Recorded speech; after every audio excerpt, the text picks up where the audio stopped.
1986. Okay.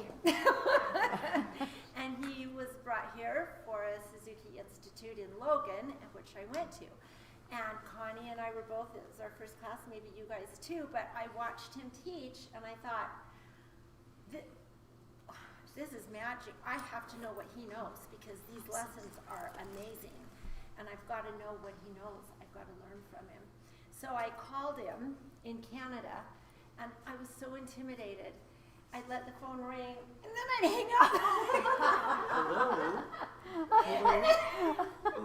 And I did that for like a month. I'd call him and I can't hang it up. And so finally he answered and I practically wrote out what I was going to say because I was so nervous. And I just said, I'm Lori, I met you at Institute and your teaching is so incredible. I really want to study with you and I don't know how, but how can I study with you? And we set up weekly phone calls, called him every week, and then it started with bringing him here. So we've been doing this for years. And then finally, after I'd known him for a year, I said, do you remember a time in your life when the phone would ring and then somebody would hang up and that was me? Anyway, it's turned into a wonderful, wonderful musical friendship, relationship. We've studied together and it's just a privilege because everything I know he taught me. Thank you. And I will turn the time over to Merlin. Dr. Thompson. Yeah, thank you. So I'll just recap something Brianne said to me the other day. So I came here from the 1986 to 2004, probably 3 to 4 times a year to do workshops in Laurie's house with the location. And in 2004, I was teaching in an institution. I was the director of a music program there, and I thought, if I stay, what will happen to me? Well, I'll become really angry is what will happen. Or I'll go mad, one or the other. And neither one of those options were what I wanted to choose. So I left the institution, and suddenly my whole life was in transition. I did a number of years of artist residencies at the Banff Arts Center. I went off and did a PhD, and so I'm back here after an 18-year absence. And Brianne, she kind of went, so what did you do that launched this 18-year absence? But it wasn't anything I did, it was just what happened. So I really feel honored to be back because lots of things have happened in the world. And we're just coming out of a pandemic. And what I sense is that there's an undercurrent that we are living in a new time. We're in a new awareness of who we are as individuals and what we're going to do in the world that previously I think people dreamed about, but it never really happened. And now that we've gone through the pandemic, there's this kind of, maybe I need to take just some actions that I didn't take before to make sure that we get to the place that this pandemic pointed out. And so part of that for me is this whole idea of deep conversations. And my reason for coming to deep conversations for today, I'm going to involve you a lot in this exploration, but about a year ago, so one of the things I do is I read a lot. I have to know what other people are saying. I want to know what other people are thinking. It's dangerous for me to live with my own ideas for too long because I get thinking, this is a really good idea, but nobody else understands it, so it's not that great of an idea after all. So I'm reading a lot. What do I come across? An article, it's in a newspaper of some kind. So it's on research by the American Psychological Association. Now, and you might think, as soon as you see those 3 words, ooh, turn the page. Like there's probably nothing you really want to know that the American Psychological Association has got to say. But I'm a curious person, and the headline is, Deep or Shallow Conversations, Which Do You Prefer? Right? And you might be thinking right now, deep or shallow conversation? If I had a choice with this total stranger, what would I like to have? Would I like to have a deep or a shallow conversation? And the research is really amazing because the American Psychological Association did a survey, 1,800 people took part, so we can believe the results of the survey as having some, stability to them. The results revealed that participants went through a two-part process. They were asked in a questionnaire, which would you rather have, a deep or a shallow conversation with a total stranger?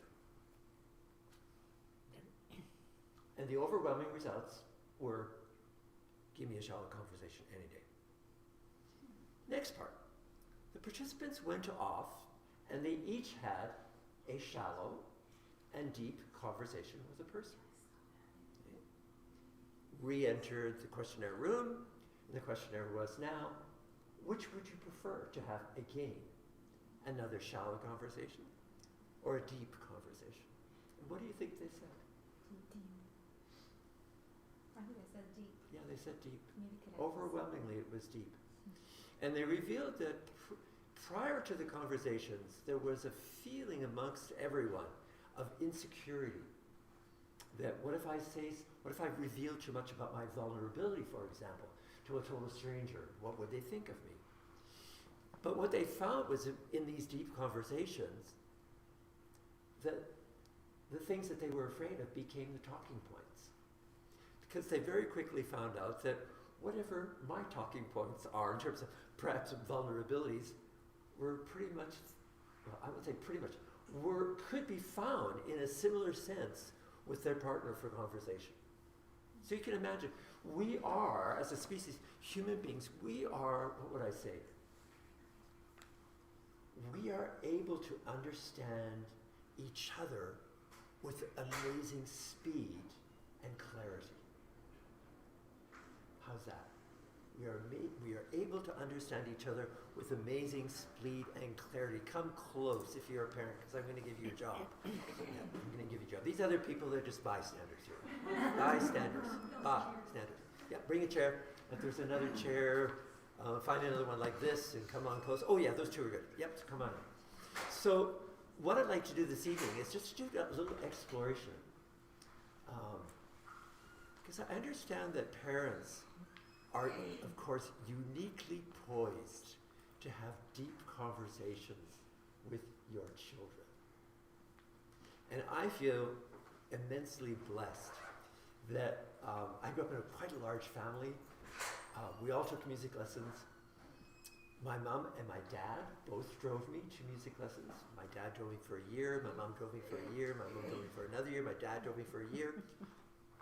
And I don't remember all the conversations that we had in the car. But looking back, I think, my brothers and sisters didn't get that experience at all. I'm the only one that got that one-on-one. And I'm also thinking, I was so fortunate because my piano teacher lived a long ways away. So there were moments for silence, and you know what that's like. Although it's different today because your kids may have equipment. So silence is no longer silence. Silence is, he's busy doing his own thing. He's got his own life, or she, whatever. Whereas in my generation, there was silence. And the only accompaniment you got on your silence was your own thoughts. And I told one of the students today about a conversation I had with my dad. Shocked that, why do people remember certain events over others? You'll wonder why I remember this event. Lesson finished, my dad drove up, got in the car. He said, I'm sure he said this every time, how did your lesson go? I said, and this is what I remember, and you'll wonder what an idiot I am when I said this to my dad. But I said, I've made the same mistake on the first line of this piece 3 weeks in a row, and my teacher hasn't said anything about it.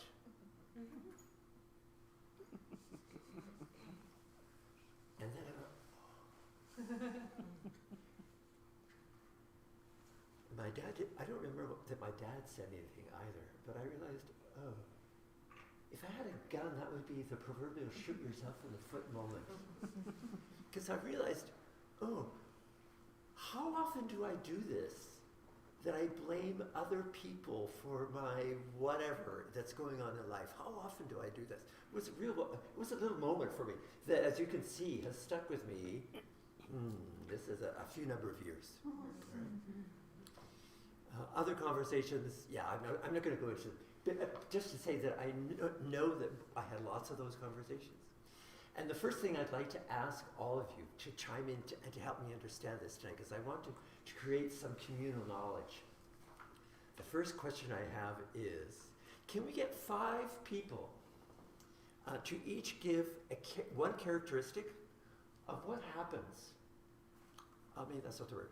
What topics or what characteristics show up in deep conversations? Okay, so 5 people. I've got a few, 1, 2, 3, 4, 5, 6, 7, 8, 9, 12. I've got about 14 people. That means every second person is going to give me a characteristic of what's involved in deep conversation with children.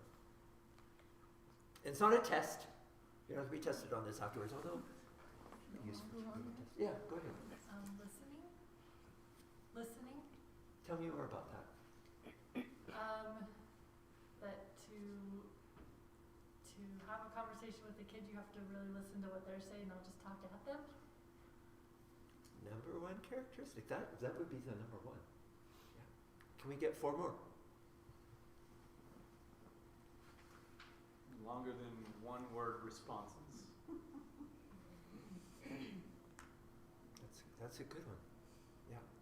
I will say that involves asking the right kinds of questions too, rather than just how was your lesson? Yeah. You would say like, tell me how or what happened in the lesson, and Nice. then that opens the door for. Nice. Usually, in my experience, it's maybe 1 sentence long of a response, but it's at least a single word. Yeah. So you got active listening. We'll call that active listening is what it is. Number 2, what do we call that? I like that word no 1-word answers. That's really good. But you are right. It depends on what you say.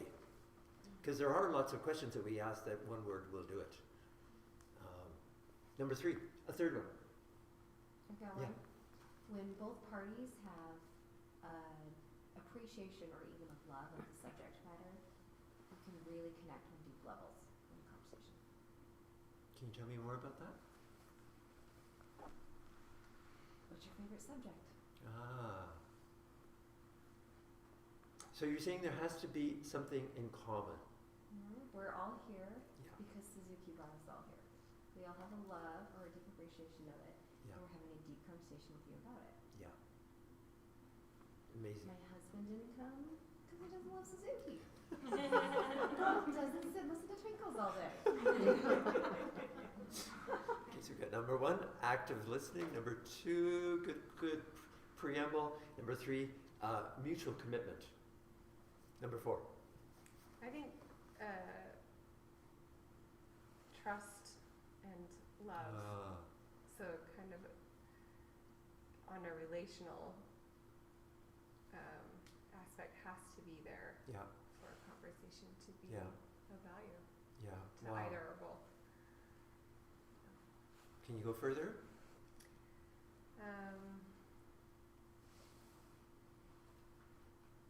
Yeah, I just think that that's where it begins. That's when, even if you don't have a mutual Okay, sure. place or acceptance of something, you can still listen to someone Yeah. if you have a love and Yeah. adoration for that Yeah. person. Right. So I'm going to try and get underneath and say it's a safe environment. Yeah. So we trust each other, that whatever the exchange is, it's judgment free. Is that what you're kind of pointing towards? Yeah. And there may be disagreements. For sure. It's not about validating it is about valuing each other and valuing conflicting opinions, perhaps on occasion. Number 4, number 5? Wait, can I add to that one? Along with that one, I think of respect for the person you're Yeah. speaking to.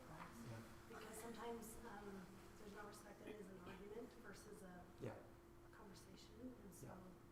that valuing or respecting them, even if it's like, especially on a parent-child level, you know, you hope that your child would have respect for you, Mm-hmm. but oftentimes that begins because you have a deep respect for them and for what they can achieve and what they can become. Thank you. Yeah. We got more. Number 6. A willingness to change your own perspective. I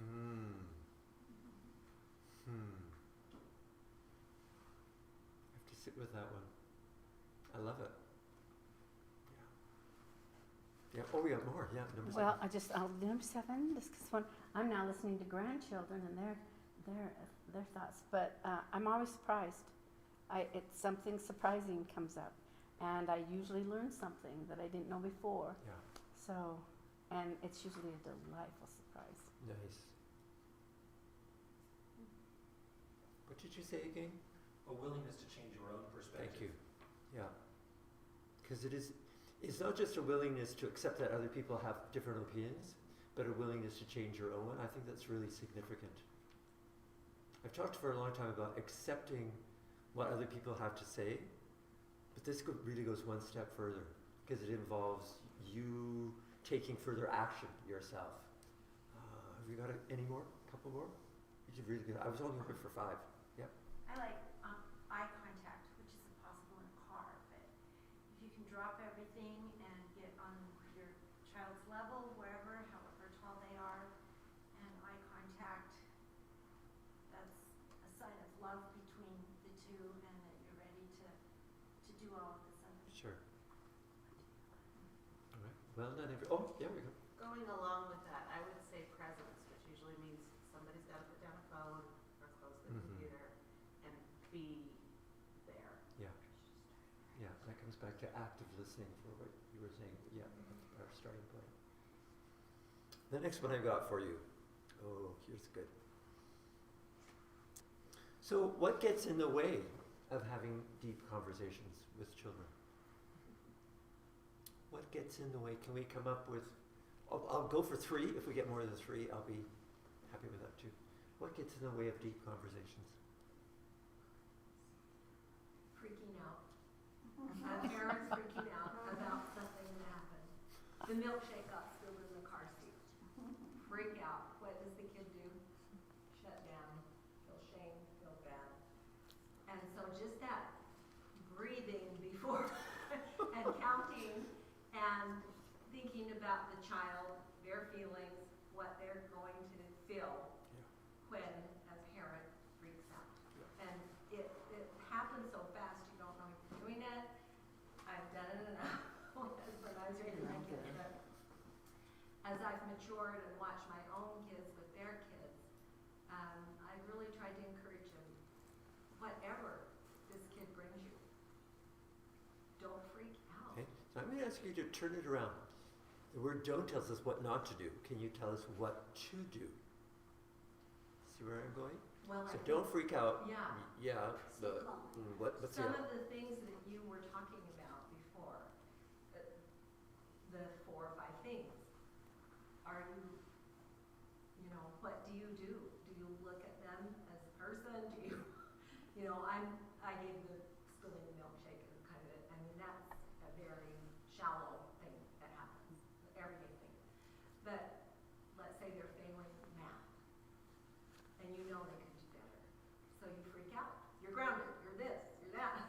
Instead of, tell me about math. Why do you have struggles? Okay, so I just I'll have say, my come side from a of it. calm place. Yeah. Okay, Yeah. that's number 1. What gets, but I was asking what gets in the way, so the freak out gets in the way. So what is getting in the way? My own obstacles. Our own obstacles. The only obstacles that we bring in. What else gets in the way? Lecturing. Lecturing. Can you tell me more about that? My son always saying, "Stop lecturing me!" Every time I start lecturing, Yeah. and you forget about your lecturing, and he shut down. Yeah. Just shut you out. Yeah. So that's conversation is over. Yeah. You have to pick another time. Yeah. Okay. We had somebody here. A third one. Yep. Being uncomfortable with silence, jumping into solution.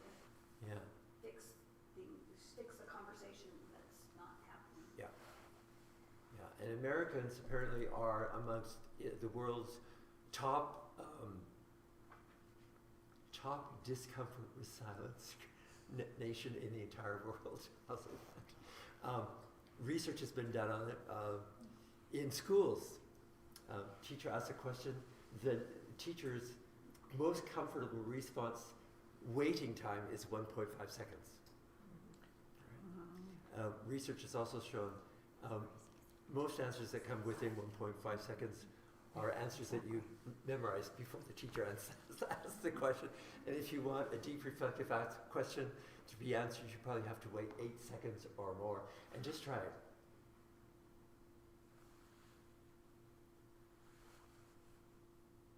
It's a very long time, 8 seconds. You had something. What gets in the way? I think our stories versus like the facts. So, for example, let's say the example of your kid's not doing well in math that was said, right? Yeah. So maybe we're telling ourselves the story that it's a reflection of who we are. Maybe we're telling ourselves the story that they're not paying attention in class. Like we're telling ourselves stories all the time, and so is our child. That's normal and part of life. Yeah. But it can get in the way if we believe it to be right. Yeah. In this day and age, I find devices are such a terrible obstacle to having any conversation, meaningful or otherwise. We meet at a family dinner, and my teenage grandkids are all like this on their phones, and it's like, I put your phones away. But, you know, modern technology gets in the way. Yeah, it's our gift and it's our curse, both at the same time. That was 4. We got one more. Oh yeah. Just busyness. Sometimes I have a checklist of things to do, and I want to do that rather than take the time that it takes to have a deep conversation. Yeah. Takes time. Again, that's the era we live in. It's our blessing and it's our curse, both at the same time. That's why the car's so nice. Because? Because you're stuck. You're getting something done. You're driving somewhere, but you can't be getting the laundry done or something else. You have to be there.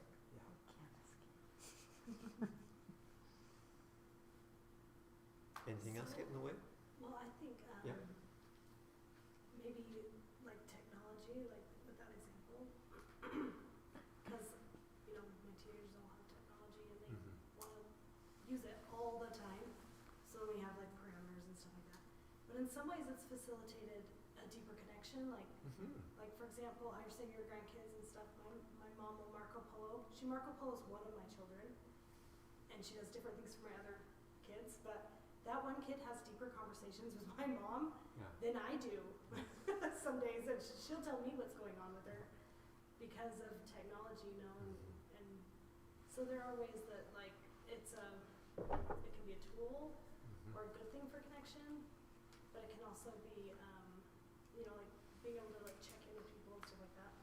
But it takes so much time. And we don't have, I feel like along with business, we don't have all the time in the world. There's only, I feel like time is speeding up and there's only so many hours in the day. You know? Yeah, time is speeding up. And that's where I like to research, you know, about all these inventions that were supposed to save us time over the last 100 years. The dishwasher, the washing machine, the microwave. Hasn't saved anybody much time. We're busier than we ever were. And because expectations have changed along with all these new things that have come, we're expected to get more done. I think I've got a couple more. So why are deep conversations important? Can we come up with, let's see, 4. Why are deep conversations important?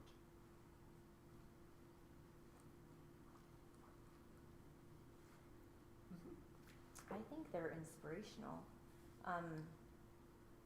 I feel time and time again that I learn so much more from my children than I ever could teach them. It's incredible to see what's in their minds and in their sweet little hearts. And I think that's also important, especially as they're developing their ability to communicate with music. It's important for them to be able to manifest that lingually too. I think that gives them a greater palette of expression. Yeah.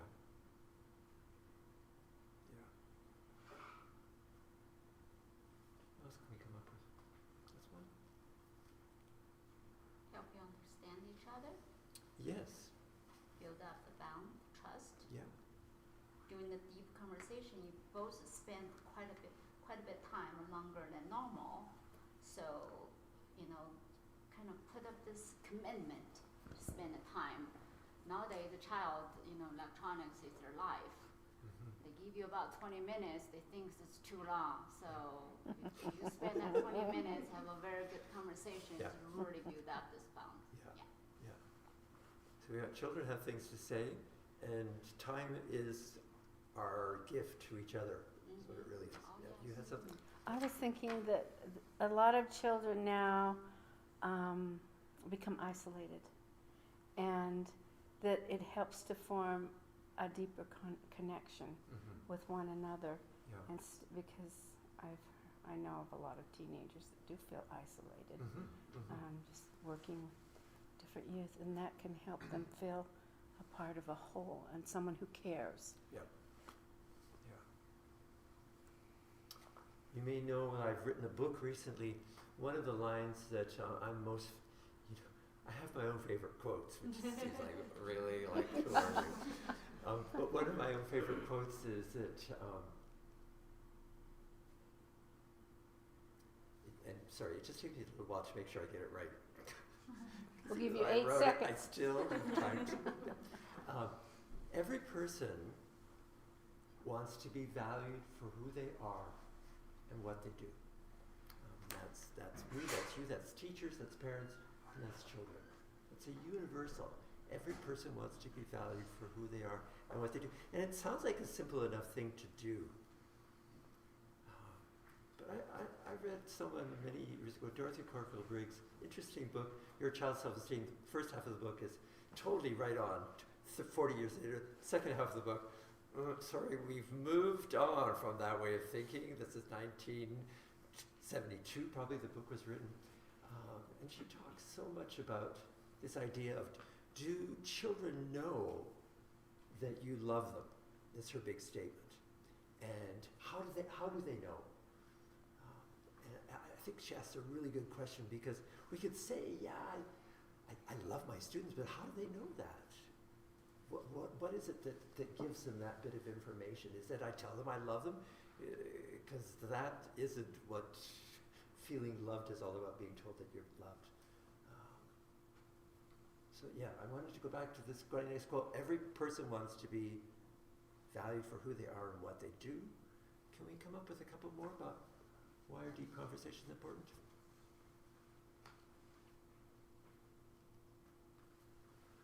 I learn in a deep conversation, it allows me to reflect, because I'm usually thinking about things that I want to add to the conversation, and so it kind of helps me problem solve and discover my own. Even if they don't say anything about it, it helps me discover my own solutions to things that I'm thinking about. Yeah, I think there's a mutual wake up. There's a light shining for children, for themselves, and there's a wake up, a light shining for us as well. So it's this really, I think, amazing occurrence, these deep conversations. Last night I was thinking, what am I going to give for an assignment for this group? Yeah, I couldn't come up with anything. I couldn't come up with an assignment. Although, I do want to tell you about something. It just takes me a second. So I'm not having like an attack or anything. It takes me a second to think. New Year's Eve, 2022. I always send my students a letter. The parents of my students and my teens get a letter from me 3 times a year. And as we're, in Canada, yeah, the pandemic is still here. Yeah, we said all this stuff happening. We're exhausted. What are you going to do? And I'm chatting with a friend via Zoom, of course, you know, and she's telling me about all the things that are going wrong, and I'm thinking, oh, what can I possibly say to help this person out? And I did say something, and I thought, oh, I should share this idea with everyone in my studio. So I wrote a letter to all the parents and my teens, telling them that I had a theme, a teaching theme for 2022. And the theme was going to be gratitude. And I was going to use their music lessons as an opportunity to explore the theme of gratitude throughout the whole year. It seemed like really, wow, it's amazing. So week number 1 came, and the first day came, and I got a gratitude exercise with every student. Yeah, had such interesting things to say. Day 2, totally forgot about it. Didn't do with anybody. Only the last student of the day got the gratitude exercise. Thinking, oh, I'm not so good at this remembering thing. Day 3, I've got to get the gratitude exercise. 2 out of 3 got the gratitude exercise. And that's been my pattern ever since. There's been no week when I was able to do a gratitude exercise with every single one of my students. But it's launched a whole bunch of deep conversations. From the youngest, from my 5-year-olds to my 17-year-olds. My 7-year-old, I asked her one day, so what are you grateful for today? I don't know if she was prepared for the question or not, but she said, you know, Dr. Thompson, I have music lessons, and not all children can have music lessons. You're 7 years old. Wow, that's not bad. And so as these months have gone by, it's just been really thrilling for me because there were weeks where we got the superficial answers. Sun shining, dust love the sun. One of my students, his favorite answer was everything I'm grateful for today. Yeah, I said, I want your life. This is the life I want. And then I decided I would do research on gratitude. And I found some really interesting things that I ended up putting into a talk. And if you'd like to hear it, it's called Gratitude in the Shadow of a Global Pandemic. I talk about what it was like for us as a community to go through the pandemic, what the difference was that music made for us, and the obstacles that we encountered. Mostly the teacher forgetting was the biggest obstacle. And little things that I never expected just showed up. June, one of my students who really struggles the most, I keep thinking, if I struggled that much when I was a child, I probably wouldn't even be able to go to school. I would have just been crying at home every day. But she's in there working hard, getting away. And I said, so what are you grateful for? And she said, you know, I'm grateful that I'm able to teach my cousin how to play the piano. I'm just thinking, you're teaching your cousin to play the piano? Okay, what piece? She said, happy birthday. Oh, of course you can teach happy birthday. So what it told me was that here is a student who cares about her cousin, cares about music, and is going to make the effort to do something with those two relationships. She's going to share music with her cousin because she cares about her cousin. And she's going to do that just unselfishly. That's what you do. And it reminded me of another friend. I can just see when her friends at school find out that she knows how to teach people a happy birthday, people are going to be lining up.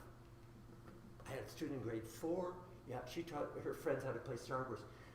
She rose immediately in terms of social currency to the top of her school. She was the most popular kid for like a whole year because she was the one, if you want to learn how to play Star Wars, Janelle knows how to do it and she doesn't charge. She's really great. She's really fast. So I'm really grateful for this whole opportunity. I'm grateful to be here, to hear your thoughts about deep conversations. I can see this is something I may put into a podcast. at some time in the future, and if I do, I promise I won't mention any of your names. Say, I've heard a rumor, or somebody told me this. But I want to finish things up, because this has been about me kind of leading you through a few things. I am curious now what kind of questions you might have in your mind about deep conversations, or what kind of things are going on in this children learning to play a musical instrument. What kind of questions might be surfacing that you might want someone like me to take hold of for a moment and see what I can do. So I'll turn it to you. The Q&A is on. Or not. And I'm going to save it for parents first. Okay. I have one. Yeah. Okay, as a musical wizard, what would you say is a song that ignites a love for music in children, just universally? Universal. Or, more specific, teenage boys? That would be a good answer.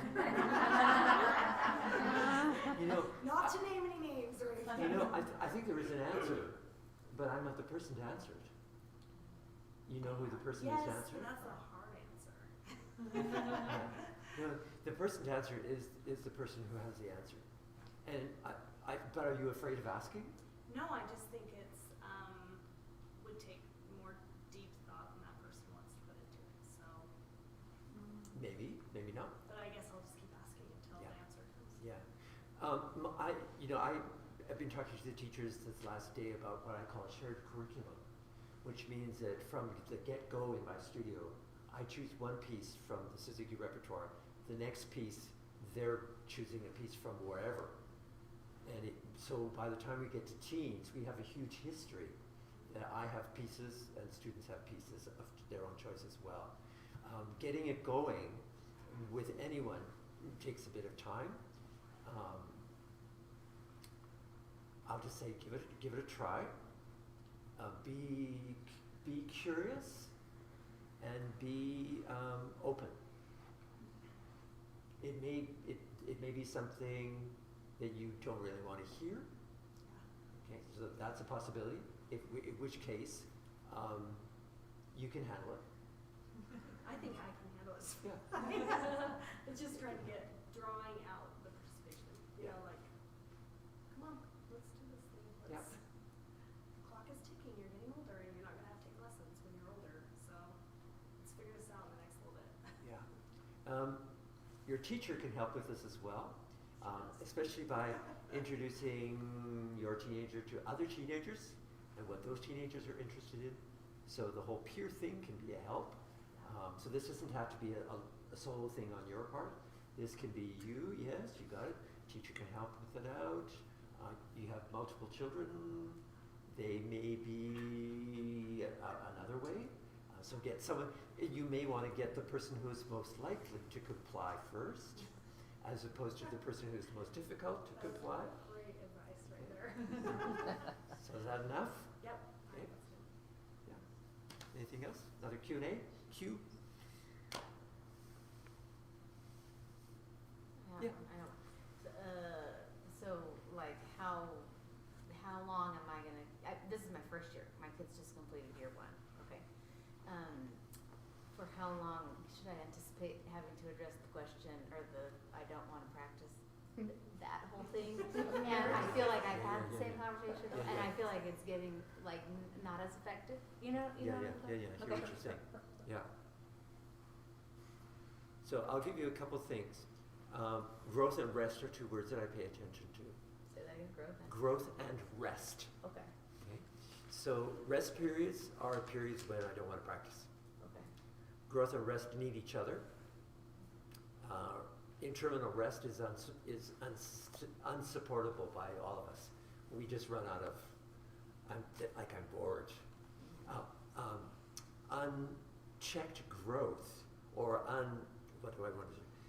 Unmonitored growth or endless growth is unsustainable. Okay. Endless growth results in dysfunction and injury is what it results in. So there's always a going back and forth between those 2 things. So keep those 2 things in mind first.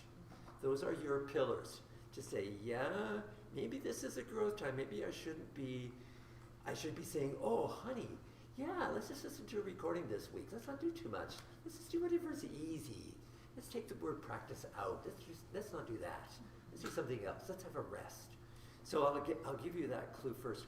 The next clue that I'll give you, and this comes from research, is that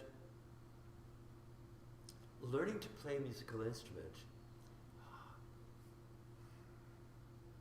we use a lot of repetition and a lot of practice. And the secret to getting it to work is to have, I think I mentioned this before, varied practice. So not just to be doing the same thing over and over, but to change things up. So you might have one day where you play everything fast. You want to have lots of days of own choice, where the student decides all the things that are going to happen, that you don't decide anything. You are the cheerleader. Your role is to celebrate everything that you see going on. And children, people say to me, yeah, but kids really know how to challenge themselves. This is the one thing that they're best at. All right? So what do? They learn to walk, or they learn to run, or they learn to play any game. And what do? Afterwards? They want to do it as fast as they possibly can. Why? To prove to everyone that they've mastered the task. Right? Yeah, we see it again and again. So the idea that children are going to come up with challenges is not unrealistic. It's entirely realistic. The problem is we have ideas about what acceptable challenges look like. Okay? So acceptable challenges are ones that are under control, that fit underneath the nice banner of squeaky clean adulthood perfectionist life, that have nothing to do with the life that children are living. Okay? So if you ask, is it your daughter or your son? Both of them. My daughter said, if you ask them, how do they want to challenge themselves? Well, my student Nathan, I give the example, it's in the book, he booked one student, he's at the end of book one, how he's going to challenge himself. He's done eyes closed, he's done eyes open, he's done fast, he's done slow, he's done loud, he's done soft. Say, Nathan, your book one concert's coming up in a week, what are you going to do to challenge yourself this week? I don't think I can do this anymore. I used to be able to do it.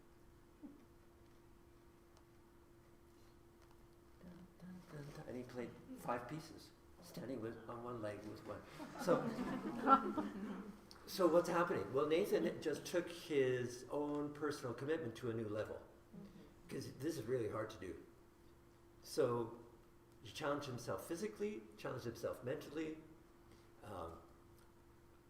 6 years later, teenager, when I said, you got a concert coming up, are you going to challenge yourself?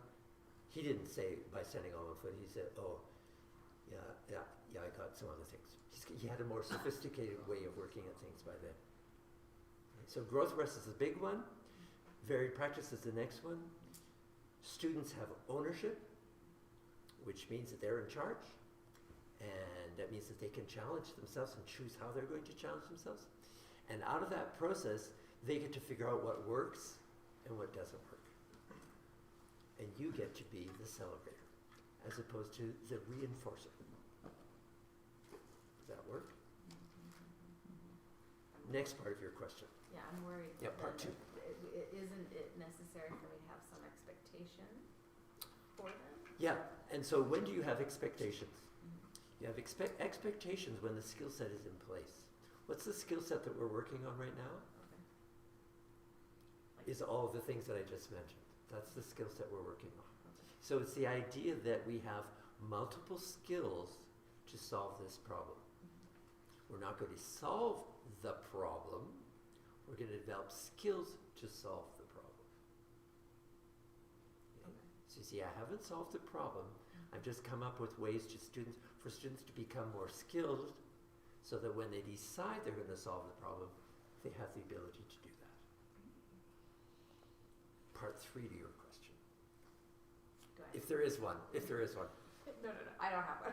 Okay. Are you good? I can't think as fast as Yeah. you. That's good. Yeah. One of our biggest challenges is that we see where we need to get to, and we see that we could shortcut by just telling people what to do to get there.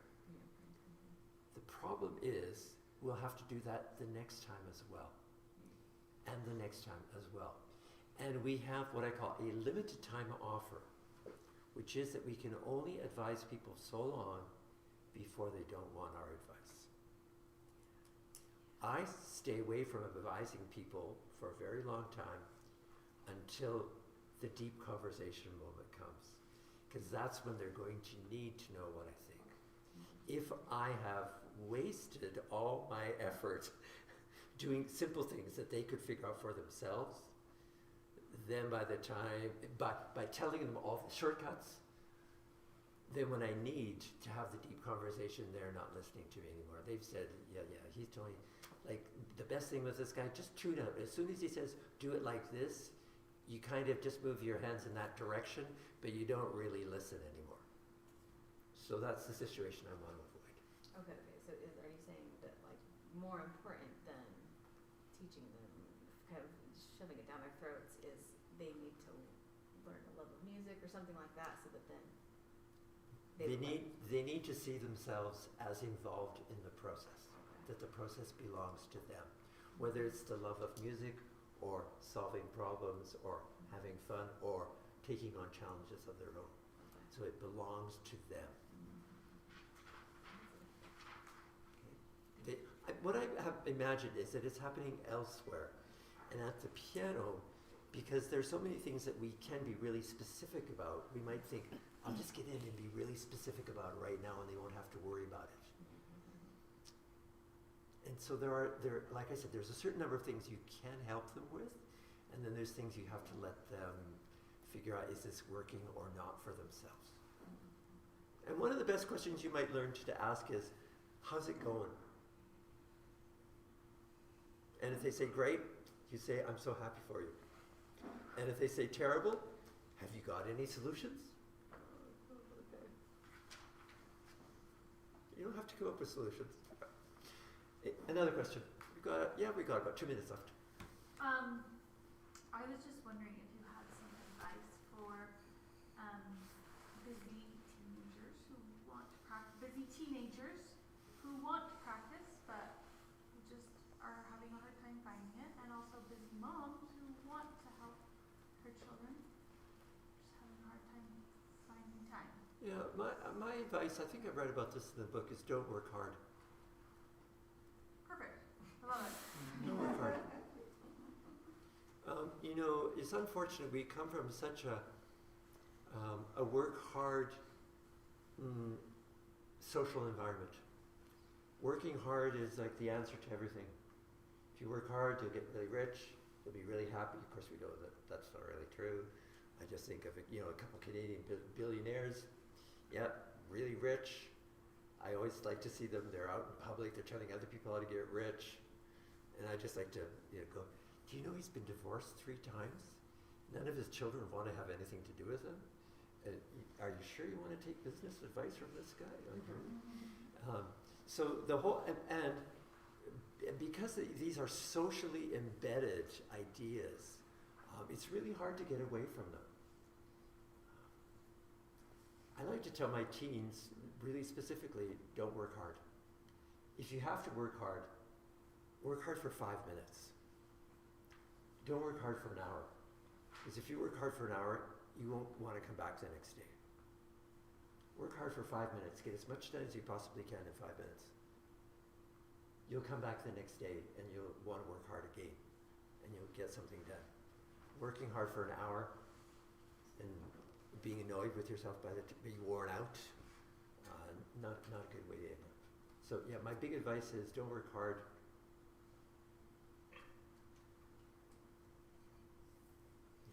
It's really unfortunate. It's so hard to get away from it. This idea of working hard. The other expression I use is know the difference between work hard and work smart. Okay? Not the same thing. Kids figure it out pretty fast. I have a student, I won't tell you his name, but he works really hard. Doesn't work too smart. We're going step by step. We're going growth and rest.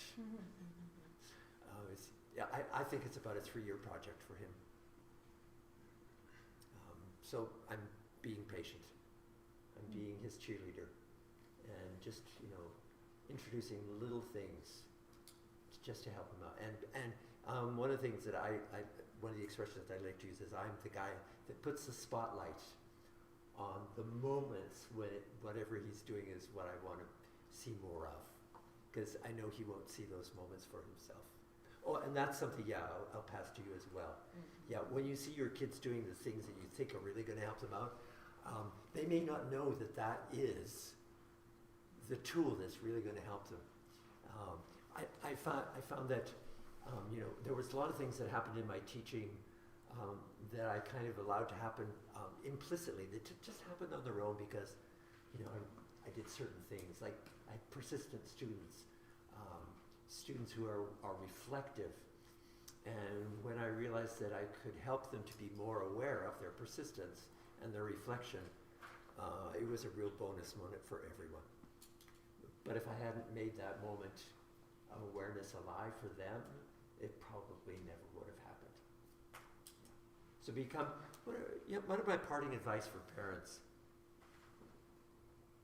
I'll try and grab things from this deep conversation. My number one thing for parents is ask and listen. Get good at asking the right kind of questions. Be good at being an active listener. Number two, be good at observing and reporting. And who are you reporting to? You're reporting to your children. What do you see? What do you see that they may not see in themselves? So that they become aware of what they are and what they can do. So observe and report. And the last one, inform and inspire. Right? There are going to be things that they will not find on their own. You're going to have to fill in a few blanks. Give them information. And deep conversations, inspire your kids. Inspire your kids to be who they are, to be authentic, to enjoy life on their own terms. We have a really amazing opportunity to do it with music. I think we live in an incredible time when my 5-year-olds can arrive and, they've downloaded X number of games off Netflix this week and they got all these tunes in their head. I have no idea what they are. Somebody gave me a Pokemon card the other day. I have no idea what a Pokemon card is. Apparently has great significance for boys who are 6 years old. Yes, it does. So I'm like, that's amazing. Not sure what this is. But and to celebrate their lives as often as I possibly can. Yeah. So that's about all I got for you guys tonight.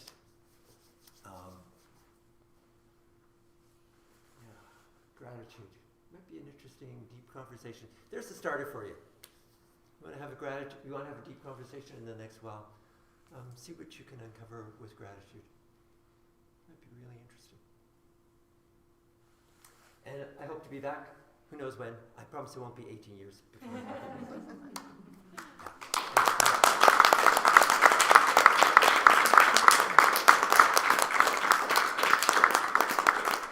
Now do we get the after questions? The questions we really wanted to ask.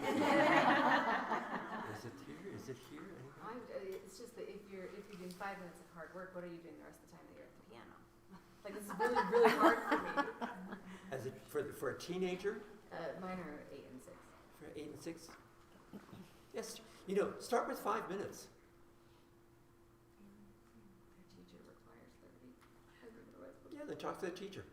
It's the teacher that needs to change, not your kids. Sorry, teachers. Merlin Thompson came to town and said, it's okay for my kids to practice.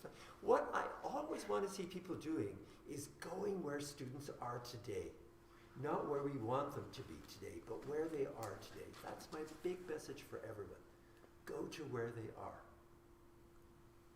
'Cause starting where they are, you can go somewhere together, as opposed to dragging them to another place that you would like them to visit with you. Okay. Start where they are today.